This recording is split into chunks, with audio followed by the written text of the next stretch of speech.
Hello everyone, good afternoon. दोस्तों, आज का जो हमारा पौधा है वो है गुलाब का पौधा, रोज़ प्लांट। दोस्तों, नवंबर का महीना चल रहा है। गुलाब में बहुत ही सुंदर फ्लावरिंग हो रही है, ढेरों सारे फूल और कलियां बन रही हैं। पौधे में ग्रोथ भी बहुत ही अच्छी खासी बनी हुई है। जिनके भी पौधे में ग्रोथ नहीं हो रही है, फ्लावरिंग नहीं हो रही है, पौधे में नई नई सूट्स नहीं आ रही हैं, पौधे में फूल और कलियां नहीं बन रही हैं, उनके लिए आज का वीडियो बहुत ही ज़्यादा यूज़फुल होने वाला है। क्योंकि आज की इस वीडियो में मैं प्रॉपर से कुछ ऐसे न्यूट्रिशन बताने वाली हूँ, साथ ही कुछ ऐसे कैट टिप्स आप सभी के साथ शेयर करने वाली हूँ दोस्तों, जिसकी सहायता से आप भी अपने गुलाब के पौधे में बहुत ही अच्छी खासी फ्लावरिंग ले पाओगे। पूरा ही पौधा जो है दोस्तों फूलों और कलियों से बिल्कुल भरा हुआ रहेगा। बड़े बड़े साइज के आपके पौधे में फूल और कलियाँ बनेंगे और लगातार से आप अपने पौधे में फ्लावरिंग ले पाओगे। तो नमस्ते दोस्तों, मैं हूं किरण और मैं स्वागत करती हूं आप सभी का हमारे इस यूट्यूब चैनल छोटी सी बगिया में। तो चलिए दोस्तों, इस वीडियो को स्टार्ट करते हैं। सबसे पहले, गुलाब एक बहुत ही ज़्यादा सेंसिटिव पौधा है दोस्तों, तो हमें इसकी देखभाल बहुत ही अच्छे से करनी होती है। प्रॉपर से खाद आप अपने पौधे में दो या ना दो, लेकिन पौधे को केयर आपको समय समय पे करना ही होगा। तो कैट टिप्स पे अभी जो गुलाब का ग्रोइंग पीरियड चल रहा है दोस्तों, इस टाइम पे कैट टिप्स में आपको जिस चीज़ का ध्यान देना है वो यह ध्यान देना है कि पौधे की आपको डेड एंडिंग की कटाई छटाई करते रहनी है। समय समय पे प्रूनिंग पौधे के लिए बहुत ही ज़्यादा जरूरी है। डेड एंडिंग की कटाई छटाई इट मीन्स जो भी फूल खिल के आपके पौधे में पड़े हुए हैं इनको आपको हटाना है। पत्तियां पीली हो रही है, इनको हटाना है। यह जो फूल है दोस्तों, ये बहुत दिनों से खिला हुआ है, तो ये अब सूख गया है, तो इसको आपको इस तरीके से हटा देना है। इन फूलों को आपको पौधे में नहीं रखना है, क्योंकि ये पौधे के न्यूट्रिशन को लेते रहते हैं और ये फिर आपका जो पौधा है वो प्रॉपर सा न्यूट्रिशन अपने दूसरे ब्रांचेस में, दूसरे फूलों पे नहीं लगा पाता है। ये पूरे ही न्यूट्रिशन को अपने उसी पौधे में लगा देता है। साथ ही जो भी पत्तियां पीली हो रही हैं इस तरीके की, इनको भी आपको हटाते रहना है। दूसरा काम आपको यह करना है। तीसरा जो काम है दोस्तों, जो भी खराब पत्तियां हैं इनको भी आप जितना जल्दी हो सके उतना जल्दी हटा दें। पत्तियां जो गमले की मिट्टी में गिर रही हैं इनको भी आप साफ सफाई कर दें। ये जो भी चीजें मैं आप सभी को बता रही हूँ ये पूरे ही ठंडी भर आपको आपके पौधे में ध्यान देना है। देख सकते हैं, गमले की मिट्टी की साफ सफाई बहुत ज्यादा जरूरी है। साफ सफाई आप अवश्य बना के रखें। चौथा जो काम आपको आपके पौधे में करना है दोस्तों, वो पौधे को कितनी मात्रा में धूप दिलाना है। धूप जो है दोस्तों जितना अच्छा खासा आपके पौधे को मिलेगा, आपका पौधा उतना ही स्वस्थ तरीके से ग्रो करेगा। फूलों के और कलियों के संख्या भी जो है दोस्तों उतनी ज्यादा मात्रा में आएंगी। पौधे में ज्यादा ब्लाइंड शूट्स नहीं आएंगी। हर एक जगह से जो भी ग्रोथ आ रही है उसमें कलियां बनेंगी। पौधा आपका स्वस्थ रहेगा और पौधे की गमले की मिट्टी में किसी भी तरीके की इंसेक्ट्स, फंगस वगैरह नहीं लगेंगे। धूप के कारण आपका जो पौधा है दोस्तों 90% सभी चीजों से बच जाता है। तो धूप आपको प्रॉपर अपने पौधे में दिलाना है। कम से कम 6 से 7 घंटे का धूप अवश्य दिलाना है। गमले की मिट्टी की गुड़ाई करने के बाद समय समय पे मिट्टी को सूखने देना है। गमले की मिट्टी में धूप हवा जाए, इस चीज का भी आपको विशेष ध्यान देना है। तभी आप अपने पौधे में अच्छी खासी मात्रा में फूल और कलियां ले पाओगे। तो इन चीजों का भी आपको आपके पौधे में ध्यान देना है। साथ ही एक बार मॉर्निंग के टाइम पे पानी का स्प्रे भी अपने पौधे में जरूर से जरूर करना है। पानी के स्प्रे से हमारे पौधे में जो भी सूट्स आती हैं वो हेल्दी आती हैं और वो जो सूट्स है दोस्तों वो मुरझाती नहीं है, जलती नहीं है, हेल्दी तरीके से ग्रो करती हैं। इसलिए आपको पानी का स्प्रे भी अपने पौधे में अवश्य करना ही करना है। इस चीज का भी आपको विशेष ध्यान देना है। गमले की मिट्टी में पानी देने की बात करूँ तो इस तरीके से, जब मिट्टी ऊपर से सूखी हुई हो लेकिन आप देख रहे हो नीचे से नमी बनी हुई हो, यह जो समय है दोस्तों ये पौधे में पानी देने का बहुत ही बेहतर समय है। तो इसी समय पे आप अपने पौधे में पानी दें। जब गमले की मिट्टी इस तरीके से ऊपर से जो है वो गीली बनी हुई हो, गीली दिख रही हो, वैसे समय पे आप अपने पौधे में पानी बिल्कुल भी ना दें। इस चीज का भी आप विशेष ध्यान दें। तो चलिए, इन छोटे छोटे कैच को करने के बाद अब मैं आप सभी को बताती हूँ कि पौधे में आपको कौन सा ऐसा न्यूट्रिशन देना है जिससे आपके पौधे में फ्लावरिंग स्टार्ट हो जाए। अगर ग्रोथ नहीं हो रही है तो ग्रोथ भी आना स्टार्ट हो जाए। तो आज हम लोग जो न्यूट्रिशन लेके आए दोस्तों बिल्कुल सिंपल सी चीजें हैं। आपके घर के किचन में ही निकलने वाली कुछ ऐसी चीजें हैं, लेकिन आपके पौधे में बहुत ही अच्छे खासे फायदे उससे मिलते हैं।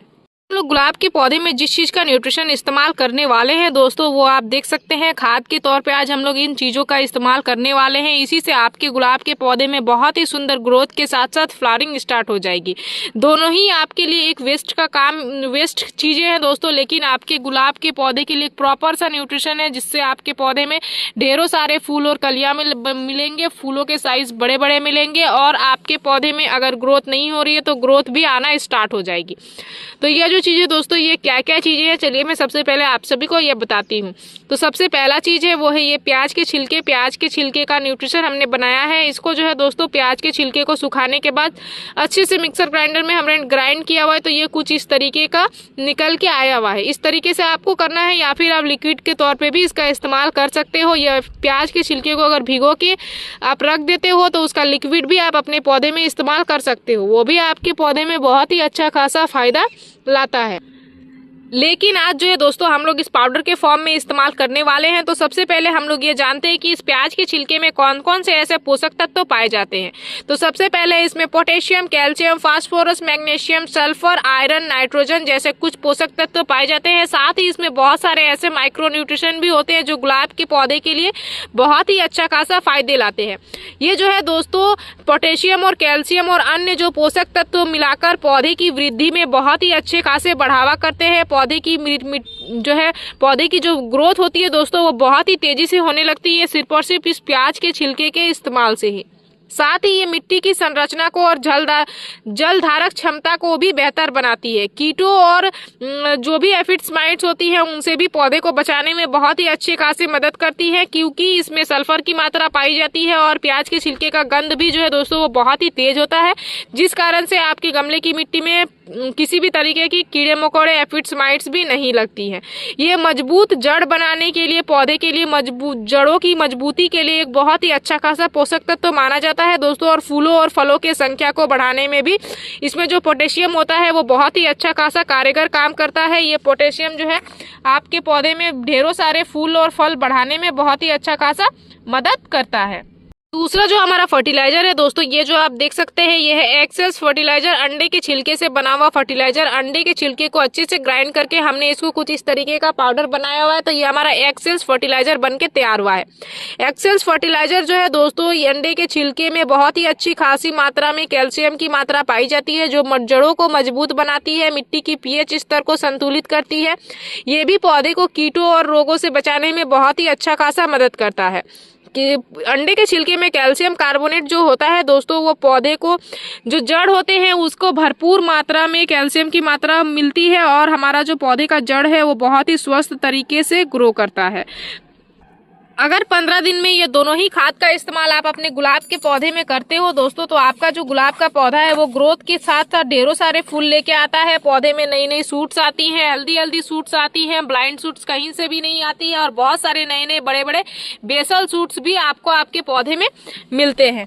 तो सिंपल सा आपको क्या करना है, अगर आप चाहो तो इसमें आधा चम्मच फ्रेश चाय की पत्ती भी ऐड कर सकते हो, अदरवाइज इस तरीके से इस खाद का भी इस्तेमाल कर सकते हो। एक एक चम्मच दोनों ही चीज़ों को हमने लिया हुआ है बड़े साइज के चम्मच में। और मैं क्या करूंगी, अपने गमले में इसको दूंगी। उससे पहले मिट्टी में जो भी पत्तियां वगैरह थोड़ी बहुत गिरी हुई हैं उनको हटा लेना है।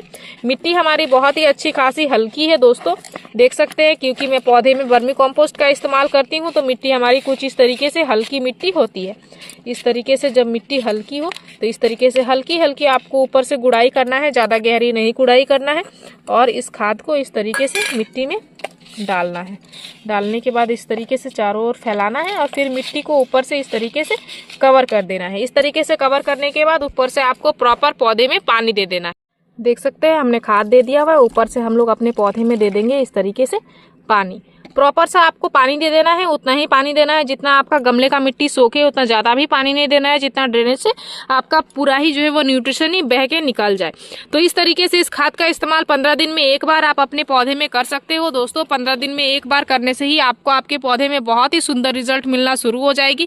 ढेरों सारे फूल और कलियाँ आपके पौधे में मिलेंगे। ग्रोथ भी बहुत ही अच्छी खासी बड़ी बड़ी साइज की जो है वो कलियाँ बनेंगी। ग्रोथ भी बहुत ही अच्छे खासे एकदम हेल्दी ग्रोथ आएंगे। बस 15 दिन में एक बार करना है। केयर टिप्स पे आपको विशेष ध्यान देना है। केयर टिप्स को जो है दोस्तों फॉलो करना ही करना है, क्योंकि गुलाब एक बहुत ही ज़्यादा सेंसिटिव और केयरिंग प्लांट है दोस्तों, तो केयर टिप्स को आपको फॉलो करना ही होगा।